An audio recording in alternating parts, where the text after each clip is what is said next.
ইরানের সঙ্গে চলমান উত্তেজনার মধ্যে মার্কিন শীর্ষ সামরিক কর্মকর্তারা উদ্বিগ্ন অবস্থায় রয়েছেন। ইরান তাদের সর্বোচ্চ নেতা আয়াতুল্লাহ আলী খামেনির হত্যার প্রতিশোধ হিসেবে মধ্যপ্রাচ্য জুড়ে মার্কিন ঘাঁটিগুলোকে লক্ষ্য করে ড্রোন ও ক্ষেপণাস্ত্র হামলা চালাচ্ছে। মার্কিন জয়েন্ট চিফস অফ স্টাফের চেয়ারম্যান জেনারেল ড্যান কেইন এবং অন্যান্য শীর্ষ সামরিক কর্মকর্তারা মঙ্গলবার ক্যাপিটল হিলে আইন প্রণেতাদের সঙ্গে বৈঠকে জানান, হাজার হাজার একবার ব্যবহারযোগ্য ইরানি শাহেদ ড্রোনের সামনে সব ধরনের প্রতিরক্ষা ব্যবস্থা কার্যকর করা কঠিন হয়ে পড়েছে। এই পরিস্থিতিতে যুক্তরাষ্ট্র মূলত ড্রোন উৎক্ষেপণ স্থলগুলো দ্রুত ধ্বংস করার দিকে বেশি মনোযোগ দিচ্ছে।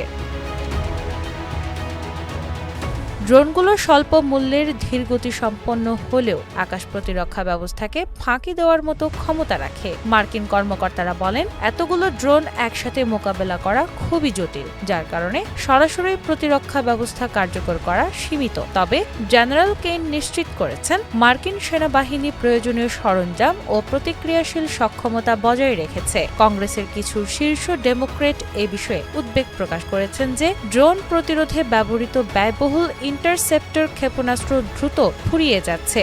যদিও তিনি স্বস্তির বার্তা দিয়ে বলেন, মার্কিন সেনাবাহিনীর কাছে পর্যাপ্ত মজুদ রয়েছে এবং প্রতিরক্ষা ও পাল্টা হামলা দুই ক্ষেত্রেই কার্যকর পদক্ষেপ নেওয়া সম্ভব।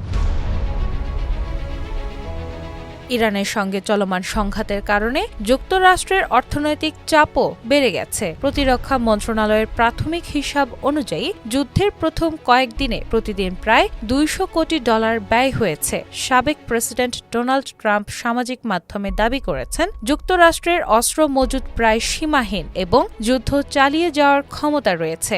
হোয়াইট হাউসের প্রেস সেক্রেটারি ক্যারোলিন লেভিটো নিশ্চিত করেছেন, যুক্তরাষ্ট্রের হাতে দীর্ঘমেয়াদী যুদ্ধ চালানোর জন্য যথেষ্ট অস্ত্র ও সরঞ্জাম রয়েছে এবং বিশ্বের অন্যান্য স্থানে গোপন মজুদও রয়েছে। বিশ্লেষকরা বলছেন, ইরানের ড্রোন হামলা এবং ক্ষেপণাস্ত্র হুমকি শুধু সামরিক কৌশল নয়, অর্থনৈতিক ও কূটনৈতিক চাপও বৃদ্ধি করছে। মার্কিন কর্মকর্তারা বলছেন, ড্রোন উৎক্ষেপণকারীদের লক্ষ্য নির্ধারণ করে দ্রুত পদক্ষেপ গ্রহণ করা হচ্ছে, যাতে আঞ্চলিক নিরাপত্তা বজায় রাখা যায়। তবে বিশেষজ্ঞরা সতর্ক করে জানাচ্ছেন, এই হুমকি চলতে থাকলে যুক্তরাষ্ট্রকে কৌশলগত প্রস্তুতি, প্রযুক্তি উন্নয়ন এবং কংগ্রেসের সমর্থন উভয়ই বজায় রাখতে হবে। যে কোনো মুহূর্তে পরিস্থিতি তীব্র আকার নিতে পারে, যা মধ্যপ্রাচ্যে মার্কিন সেনা এবং তাদের সহযোগীদের জন্য বড় চ্যালেঞ্জ হয়ে দাঁড়াবে। দিনা ইসলাম, বাংলাবাজার পত্রিকা।